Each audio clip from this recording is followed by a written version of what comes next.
that could change the perspective of this draft.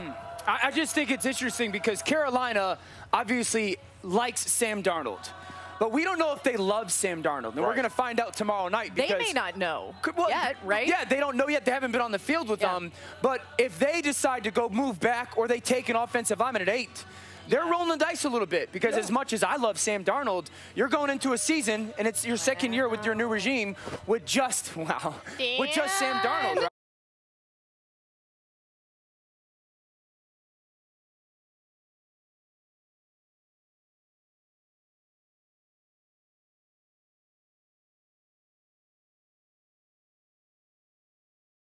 Way some traits of Peyton Manning? Yeah, well, that's the guy that we have to kind of compare it to. Like, that's the expectation level is those 3 superstars. He's not just a number. That's perfect coverage. It's still a throw that's going to beat perfect coverage. So Peyton was a guy that I at least was the first guy that I learned from when defenses played a certain way, he would say, you don't allow them to do that. That's that first clip against Notre Dame. And then Peyton was elite at the line of scrimmage. He had elite fundamentals, and then the talent was off the charts. So he's got to go be that good. I think he can be. Rarefied air for Trevor Lawrence there. Mina, here's the thing. Tomorrow night, Trevor Lawrence is going to be the #1 overall pick. He's going to go to Jacksonville.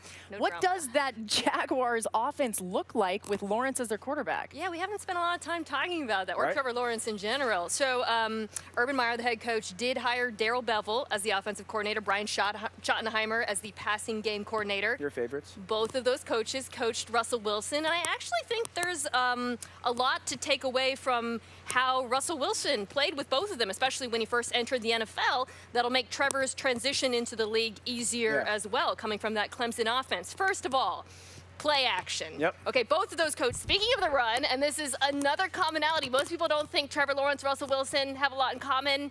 Zone read. Okay, you can. Trevor Lawrence can scoot. That dude has juice. We don't talk about it enough. Again, it doesn't have to be a ton, but just a few zone reads sprinkled in throughout the course of the game will make it easier for him to dictate to defenses what he wants to do. I think those are great points. I really do like the style of football that they're going to play. I mean, 2 years ago in the playoff, they beat Ohio State because of his legs. He wasn't throwing the ball that well. A little bit better than Mac Jones outside of the pocket. Outside of the pocket, yeah, I'm right. Disagree. You know I'm right. Hard disagree. You know I'm right. Okay, let's move to the 4th pick because, yes, this 3rd pick is super interesting, and maybe they pick Mac Jones, maybe they pick Trey Lance. But let's say that Atlanta doesn't end up getting a trade partner. They stay at 4. They pick Kyle Pitts, the tight end out of Florida. What does their offense in Atlanta look like with Pitts? It's terrifying. I mean, the words people always use to describe Kyle Pitts, unicorn, generational, the ones you hear all the time, matchups on the field. He is a problem that the defensive coordinator, that's the first thing they're thinking about. How do we solve this guy? What does it mean for Atlanta? It means that they have Kyle Pitts, Julio Jones, unless they trade him, Calvin Ridley, and Hayden Hurst, who's a good pass catcher as well. That is ridiculous. You're going to see a lot more 12 personnel, which we know Arthur Smith likes from his days in Tennessee. And when that happens, you can't leave your base defense out on the field. So if you've got extra DBs out there, it's going to be easy. People are going to anticipate that the pressure goes to Matt Ryan. I would disagree. I think the pressure goes to Arthur Smith because I do think Kyle Pitts is a guy that you have to use the right way. Now, the interesting thing for me, because they sit at 4, is this. I'm sure there's interest from them of trading back. But the reality is,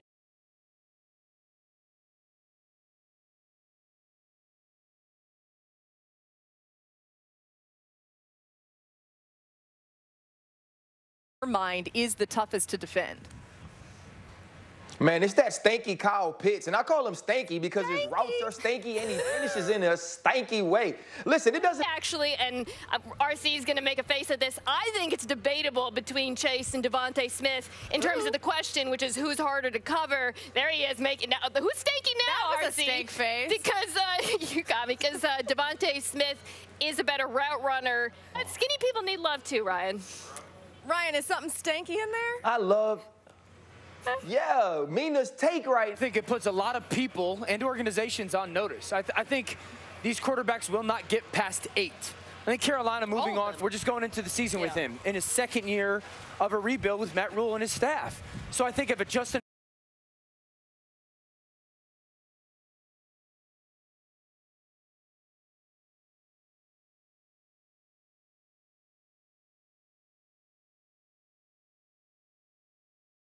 quarterback, that's it, game over. And suddenly you got a team like New England, who we've all been hypothesizing might be either waiting for Justin Fields to drop to them or maybe willing to trade up. They're on the outs, right? And if any of those other teams, New England, Chicago, Washington, whoever. I'm just thinking back. Like, I didn't hear of Mac Jones. You mean that San Francisco wants Mac Jones and they traded up to get him? But it's caused a dialogue of us talking about Mac Jones with the skill set of being the 3rd overall pick. And I'm trying to figure out, if San Fran doesn't take him, do the other teams look at him like that? Yeah. I will remind you, Marcus Spears, during the national championship, we were all together. We were like, huh? And I was like, maybe New Orleans at 28. That's what I'm saying. And look, it's never been about, for everybody at home, it's never been about him. It blows my mind. Well, San Francisco made the move, and now we talking about Mac Jones in that